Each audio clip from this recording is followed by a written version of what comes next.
Baik, bismillahirrahmanirrahim. Assalamualaikum warahmatullahi wabarakatuh. Perkenalkan, nama saya Vela, NIM 22581032.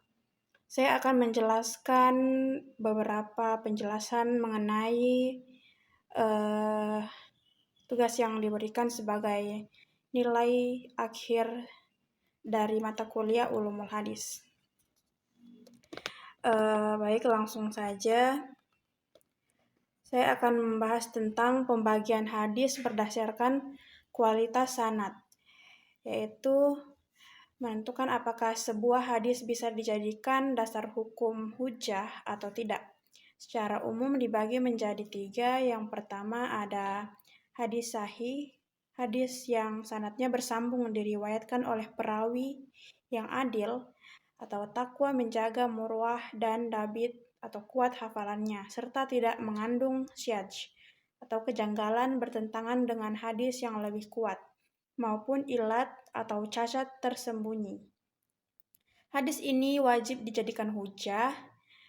Hadis hasan, hadis yang memenuhi semua syarat hadis syahih kecuali tingkat kedabitan atau kekuatan hafalan perawinya sedikit di bawah hadis sahih. Hadis hasan tetap valid dan boleh dijadikan dasar hukum. Hadis dhaif ada hadis yang kehilangan satu atau lebih syarat dari hadis syahih atau hasan. Kelemahannya bisa karena sanadnya terputus atau ada perawi yang dinilai cacat hafalannya.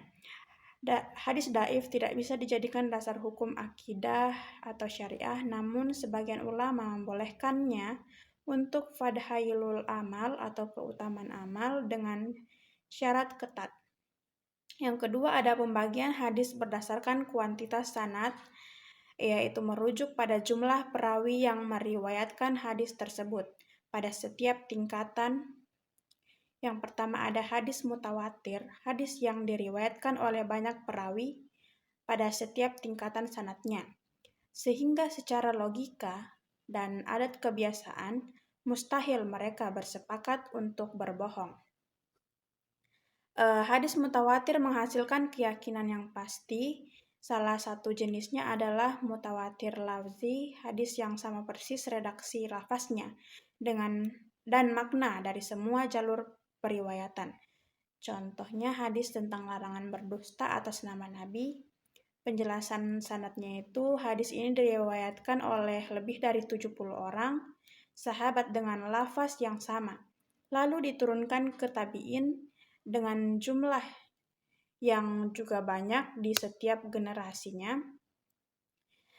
Hadis ahad, yaitu hadis yang jumlah perawinya tidak mencapai tingkatan mutawatir atau tidak sebanyak mutawatir. Hadis ahad dibagi lagi menjadi mashhur atau diriwayatkan 3 orang atau lebih di setiap tingkatan. Aziz, yaitu minimal 2 orang, dan gharib hanya 1 orang pada tingkatan sanad tertentu. Selanjutnya ada hadis qudsi. Secara bahasa, qudsi berarti suci. Secara istilah, hadis qudsi adalah hadis yang maknanya berasal dari Allah Subhanahu wa Ta'ala, diwahyukan kepada Nabi Muhammad melalui mimpi atau ilham, namun redaksi lafaznya disusun oleh Nabi Muhammad SAW sendiri. Contohnya, hadis qudsi yang sahih diriwayatkan dari Abu Dzar Al-Ghifari dari Nabi SAW. Beliau bersabda meriwayatkan firman Allah Subhanahu wa Ta'ala yang berbunyi, "Wahai hamba-hambaku, sesungguhnya aku telah mengharamkan kezaliman atas diriku dan aku telah menetapkan keharaman itu di antara kalian, maka janganlah kalian saling menzalimi." Hadis riwayat Muslim. Hadis di mana hadis mauquf itu adalah perkataan, perbuatan, atau ketetapan yang disandarkan kepada sahabat Nabi dan tidak sampai kepada Nabi Muhammad SAW. Hukumnya secara asal tidak bisa dijadikan hujjah atau dalil hukum syariat kecuali jika perkataan sahabat tersebut berkaitan dengan hal yang tidak bisa dinalar oleh akal, seperti perkara ghaib atau akhirat, maka hukumnya naik menjadi mauquf lafzan marfu, makna berstatus seperti sabda Nabi. Di dalam Al-Quran Jika seorang sahabat menjelaskan maksud sebuah ayat Al-Quran berdasarkan apa yang ia pahami sendiri, penjelasan itu disebut hadis mauquf. Contohnya, perkataan Ibnu Abbas ketika menafsirkan surah Al-Baqarah ayat 222 tentang haid. Pemahaman Ibnu Abbas mengenai batas kesucian wanita haid di ayat tersebut adalah hadis mauquf darinya. Selanjutnya, maktu, yaitu perkataan, perbuatan, atau ketetapan yang disandarkan kepada tabi'in, atau generasi setelah sahabat, atau generasi setelahnya, yaitu hukumnya tidak dapat dijadikan sebagai hujah atau dalil syariat sama sekali karena perkataan tabi'in adalah ijtihad personal manusia biasa yang tidak menangani masa kenabian.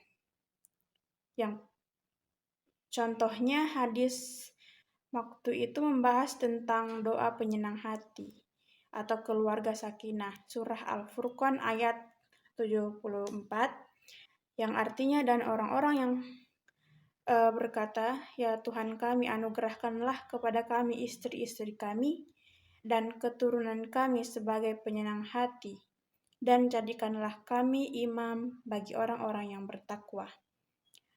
Perkataan tabi'in Hasan al-Basri yang menjelaskan arti penyenang hati di ayat ini berstatus sebagai hadis maktub. Mungkin itu saja yang dapat saya sampaikan. Kurang lebihnya mohon dimaafkan. Saya akhiri dengan ucapan alhamdulillahirabbil alamin. Wassalamualaikum warahmatullahi wabarakatuh.